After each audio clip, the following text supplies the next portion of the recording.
Over the past 16 to 17 weeks, we've been talking about self-publishing a book online, so it's natural that we take a little bit of a transition over to the world of audiobook publishing. Most importantly, I think the best place to start is going to be Audiobook Creation Exchange, so you're going to want to make sure you stay tuned to today's podcast.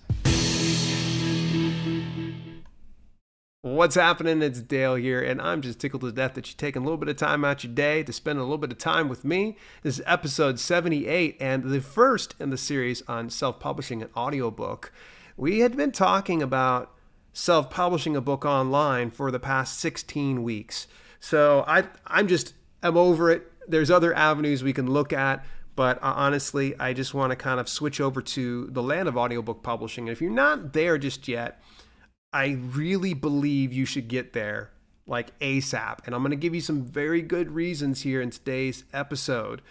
I know some of you might be thinking, oh my gosh, it's overwhelming. There's so much stuff I've got to learn. I don't know. It's too expensive. Audiobooks are more important than ever. People are now consuming downloadable audio content through the ways of, say, podcasts and audiobooks. So you've got to get in the game now. Become an early adopter before this train takes off. I'm telling you that back prior to 2015, there was something that was called the Kindle Gold Rush, to where everyone in their mother was publishing things on Kindle Direct Publishing and making money hand over fist. Easy for me to say. Right now, that's happening in audiobook publishing. And if you are not getting in now, I really think you got to do it as soon as humanly possible. And there's many options you can take advantage of. One of the best places to start is going to be Audiobook Creation Exchange. Now, for brevity's sake, I'm just going to call it ACX. So just remember that. If you need to remember, Audiobook Creation Exchange is owned by Amazon. All right. It originally started back in May of 2011, was actually put together by Audible. So that's pretty interesting fun fact. They distribute audiobooks only to 3 platforms: Audible and Amazon, of course, and iTunes, which is kind of a peculiar relationship considering that Amazon and Apple are essentially competitors. In fact, when you want to price match a book, you want to drop it down to free, publish it through Apple and do it free there, and then you'll have Amazon go ahead and price match. Fun fact. But here's the funny thing about iTunes. You can tell that they're competitors because you only get 25% royalty before ACX takes their cut. So yeah, that's right. You get 25 cents out of every dollar when you send it on over to Apple iTunes for your audiobook. So just a heads up. There are other options and other ways that you can make far more as far as royalties go when you're going to iTunes. I'm going to talk about that in future episodes. For now, let's keep on ACX. So they actually serve as a marketplace between narrators and rights holders. Now, that's the people that own the rights to a particular work. Most of the times, if you're a person who's listened to this podcast, you're probably an author. So you are essentially a rights holder. There are a few ways that you can do narrator deals, okay? You can do a finished price per hour, all right? Finished price per hour essentially works like this.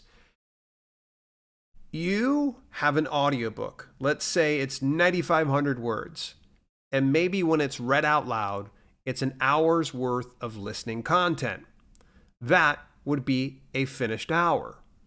So you would essentially be paying a narrator per finished hour for something like this. So let's say, for instance, I get a hold of my buddy, Anthony Fleischman, and Anthony charges, say, $200, $250 per finished hour. I'm just saying this as a rough guesstimate. I'm not sure if that's what Anthony's still charging.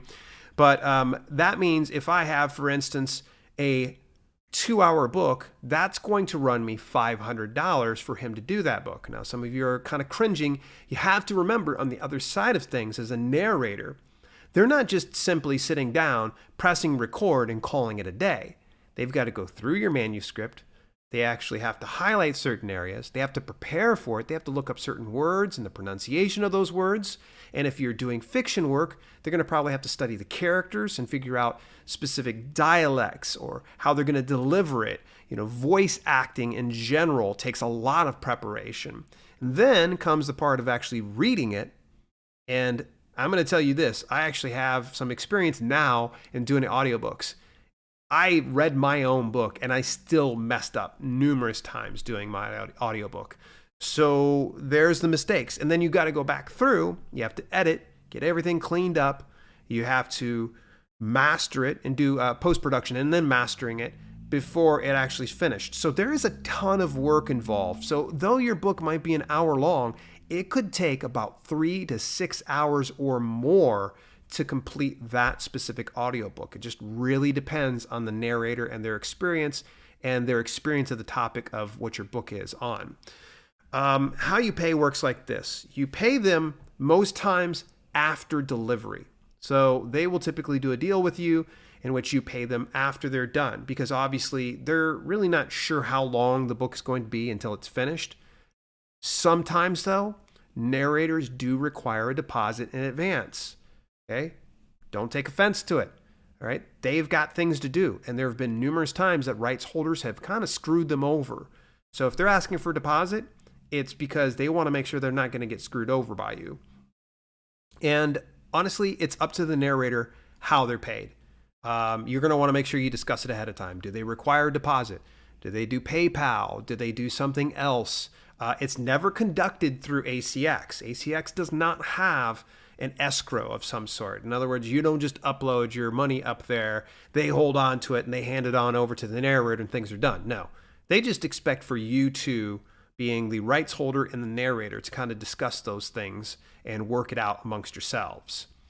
All right, there's the other option. It's called 50-50 royalty split, which is a 7-year agreement. Essentially, if you don't have the discretionary expense to hire finished price per hour or price per production, as Acx calls it, then 50-50 royalty split is going to be the thing for you. You noticed I said it's a 7-year agreement. What the 7-year agreement says is, hey, I'm willing to split 50% of the profits with you in exchange of you narrating my book 100% free. So the rights holder really doesn't risk much. The narrator risks quite a bit. They're having to take their time, energy, and attention into putting this audiobook together in hopes that it actually will take off and that you promote it and that it really starts to sell and they get their money back over that course of 7 years. Now, I can say to you confidently that I've had dozens upon dozens of audiobooks published through Acx, and quite a few of them I did early on with the 50-50 royalty split. About, I'd say 80% of them pull in about 20% of the revenue, and vice versa. 20% of the titles pull in 80% of the revenue. So it's that 80-20 rule, if you will. And that 20% are the ones that I just kick myself over, and that I'm like, I'm stuck with the 7-year deal. You can buy out the narrator, but in most instances, when a narrator knows they have it good, they're going to probably charge you a pretty penny to buy out that 50-50 royalty split. So you can buy out a 50-50 royalty agreement, but you have to come in agreement with the narrator. And then you have to actually reach out to Acx from that point. They will delist your audiobook from the platform, and then you have to republish the work as strictly yours. And at that point, your reviews are going to be scrubbed. That might be on there. You might lose all of that. You might lose relevancy. So there's a big risk involved when you do buy out that 7-year agreement. So just a heads up warning. All right, and then there's one more option. It's called Royalty Plus. And it's what you would think. It's a hybrid of the 50-50 royalty split with a discounted finished price per hour. And so let's just say that there's some narrators out there. They come at a higher premium, but they're also willing to take a little bit of a gamble on some rights holders and their content. So they will back down a little bit on their finished price per hour in exchange for 50-50 royalty split. Now, I've never used this option. I do know a couple of authors who have used this option. And, it can be considerably cheaper, going that route, might I recommend that you consider looking at finished price per hour before you ever consider 50-50 royalty split or the royalty plus plan. So that way you own 100% of the rights. You don't have to split any of it. Yes, you do take all of the risk by doing this. Narrator only has to do is they just deliver your stuff. If it's all good, it passes ACX's specs, you go ahead, collect money, and everybody's happy in the end. So here's how Acx works. You must have your book already available through Amazon as a print or ebook. Now, if your book is in pre-order, if it's discoverable in some way on the Amazon platform, then you can pull it up.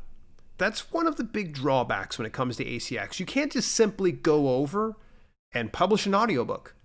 Nope.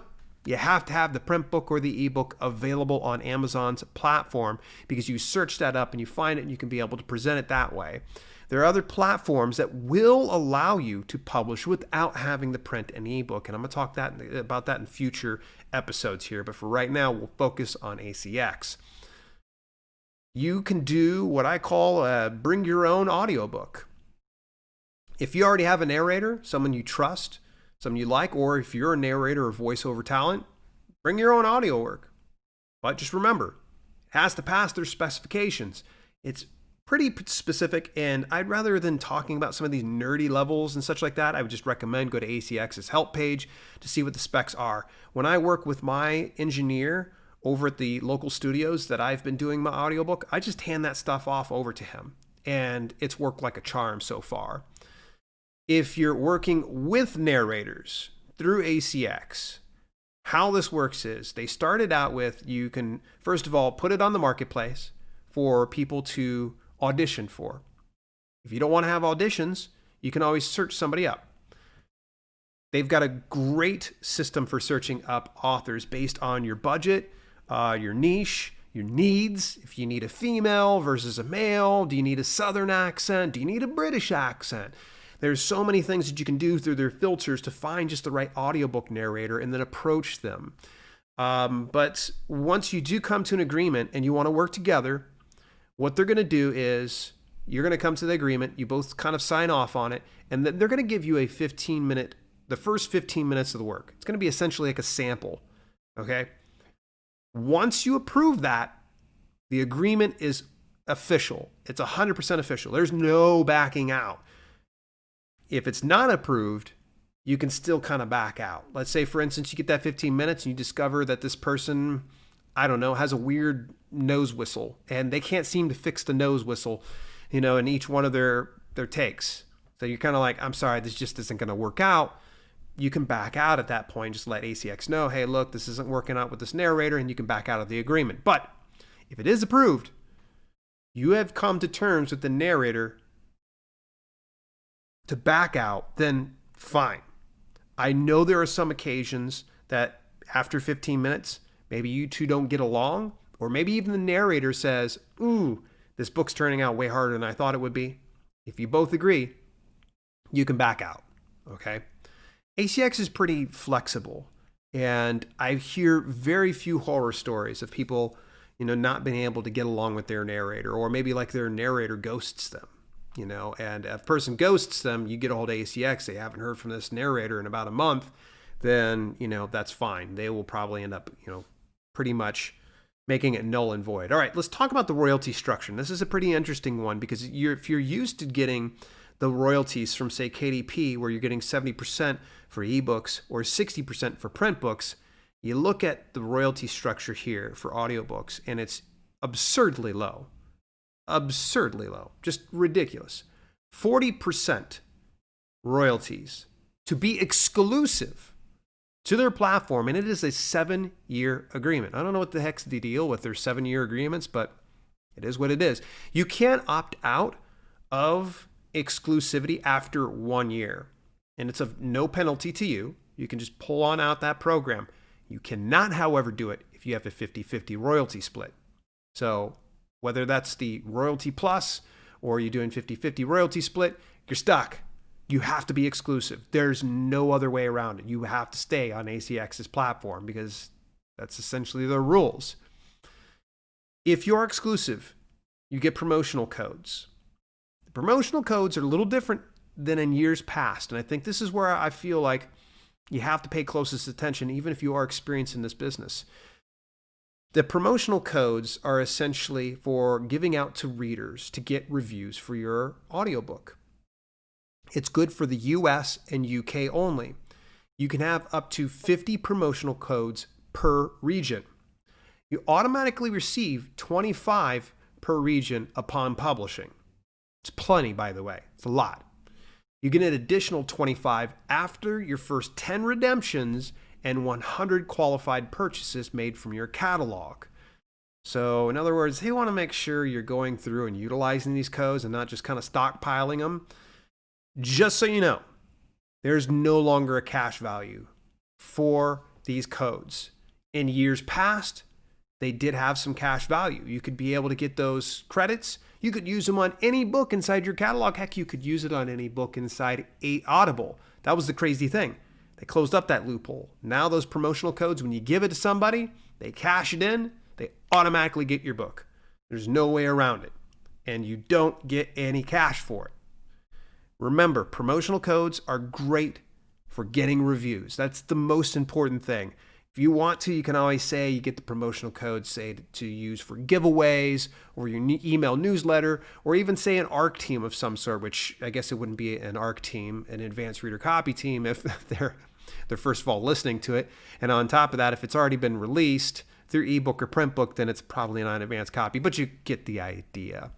All right, let's talk about the next royalty structure, and that is non-exclusive at 25%. Yeah, I can hear everybody cringing right now going, 25%? Okay, let's back up for just a second. I said 40% for exclusive. Now I said 25% for non-exclusive. Remember early on inside this podcast I'd mentioned that distribution over to Apple, you get 25 cents out of every dollar? You get 25%? Oh yeah. Okay, so let's go ahead and let's put our thinking caps on here. If you go exclusive to ACX, you're getting 40% of that 25%. And if you're non-exclusive, you're going to take 25% of that 25%. Oh, what? That doesn't seem cool. Why would you want to go non-exclusive? Well, there's many other audiobook platforms out there in the market today. Believe it or not, Audible and Amazon are not the only game in town. Are they the biggest game in town? Yeah, they are. But there's other avenues, including the likes of places like Barnes & Noble, Google Play. You even have library distribution like places like Hoopla. There's so many opportunities out there, not to mention Spotify starting to put their hat into the ring here of audiobooks. They're like, oh, we're doing podcasting. Oh yeah, we're also doing audiobooks as well. So non-exclusive can work in your favor, and especially if you're listening to this and you're hardly getting enough money to, let's say, for instance, go out for a date on the town with somebody or buy a new pair of shoes every month, chances are pretty likely being exclusive to ACX isn't serving you well, so you may want to consider publishing wide. That's why 25% non-exclusive might make the most sense. What doesn't make sense, and this is the part that I just don't like this. And by the way, folks, if I didn't warn you, this is a longer podcast today. The static pricing feature based on audiobook length, this is absolutely ludicrous. In fact, I think it's stupid. And Amazon, I'm calling you on this one.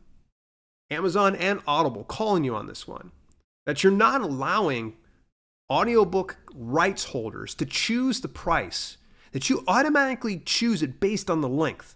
That is a garbage methodology, because you're telling me my nonfiction book weighs exactly the same as someone's short story fiction book. That doesn't make sense. So here's how it works. Sorry, I'm going to get off my soapbox for a second. If your title is under 1 hour, it's under $7. If your title is 1 to 3 hours, it's $7 to $10. If your title is 3 to 5 hours, it's $10 to $20. 5 to 10 hours is $15 to $25.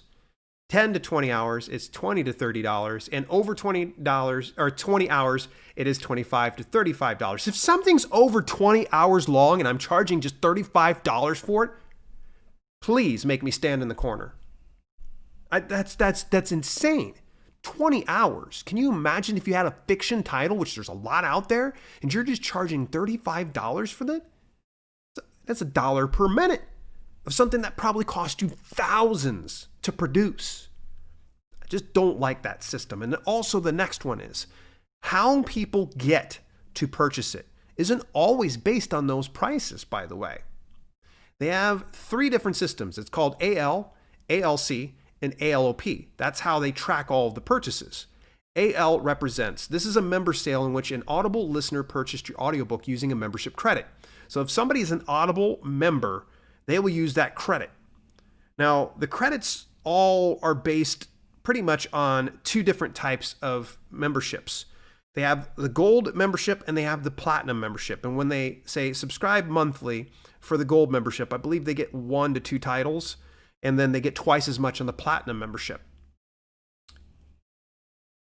It doesn't matter what book they get. They can take that credit and they can go get this 10-hour book as long as it's inside their program for Audible, then they'll be able to download it. If you're a customer and you see the price of, say, a book being $4.95, and you see another book, let's say Tony Robbins' Awaken the Giant Within, which is tens of hours, I'm sure, and you see that, which one do you think you're going to go for? You're probably going to go for the longer one because you're going to take that credit. Well, do I want to waste it on this shorter one or do I want to go for the longer one? They're going to probably go for the longer one. This is where it's kind of jacked up, in my opinion. Then you got ALOP. This is a member sale in which an Audible listener purchased your audiobook with a credit card. ACX pays you the royalty based on the net sale of that transaction. So in the instance, the person doesn't want to blow being an Audible member. Let's say they don't want to blow their membership credit on your book that is, say, cheaper, and they want to put it over here on Tony Robbins.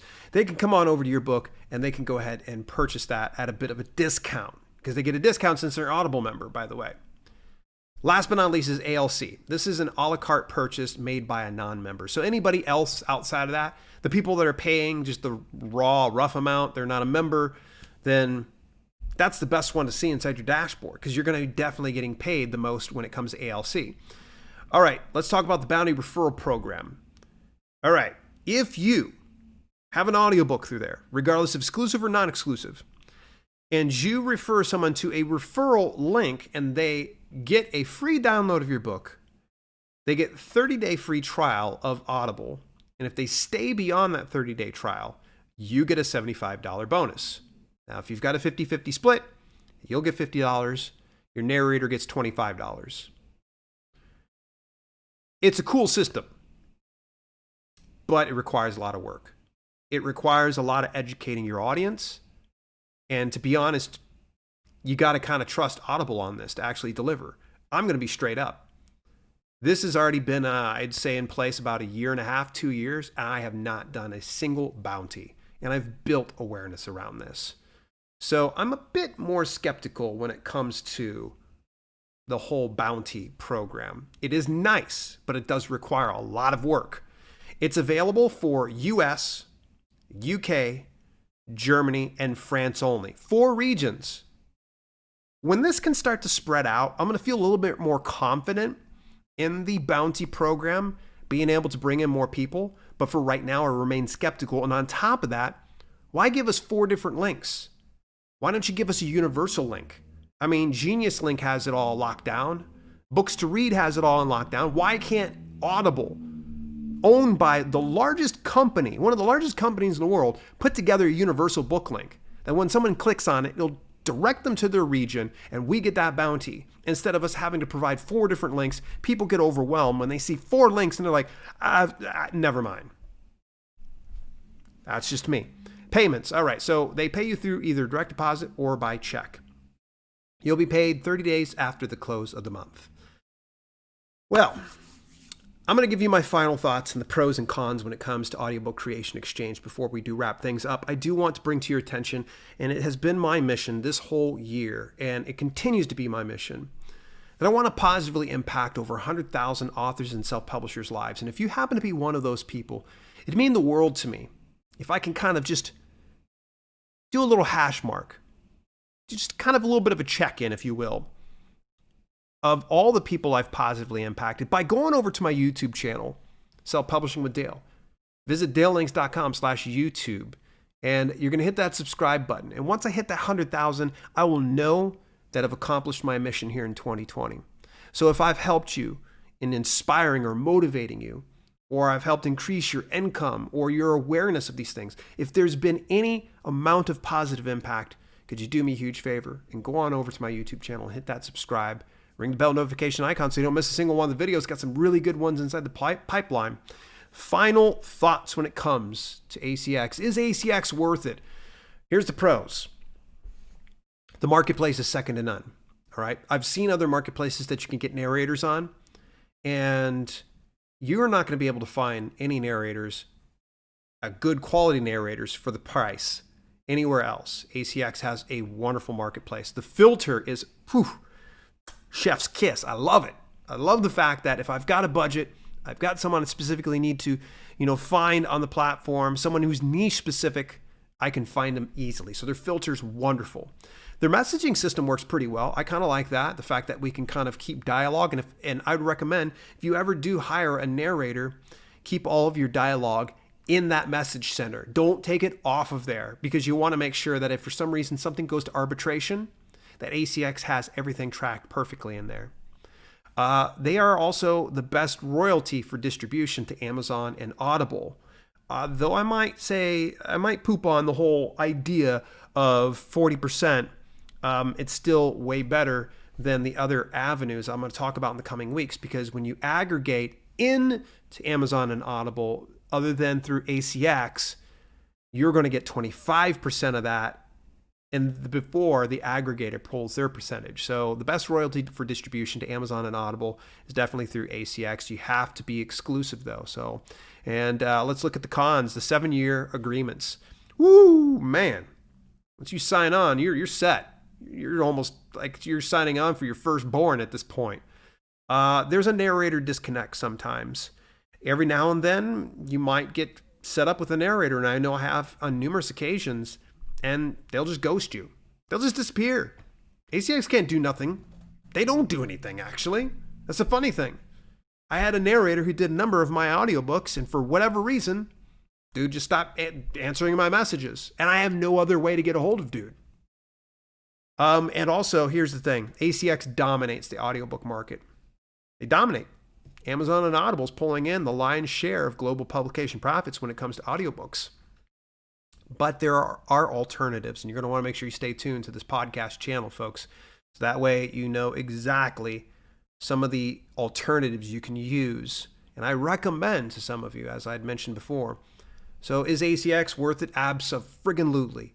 Absolutely. Get on top of it. Go to acx.com. That's not a referral link. I don't get any kind of kickback or anything else like that. It's up to you. Hey, folks, do me a huge favor. Subscribe or follow me on your preferred podcasting platform and leave a review. And if you happen to be watching this on YouTube, the new YouTube podcast channel, leave me a comment. I definitely like to hear what your words are about ACX and some of the things that I kind of griped about. Maybe I'm off base.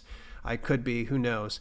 In the meantime, folks, we are going to be meeting here same time next week to chat a little bit about one of my favorite platforms in Findaway Voices when it comes to audiobook distribution. Till then, this has been Self-Publishing with Dale, and I will chat with you next week.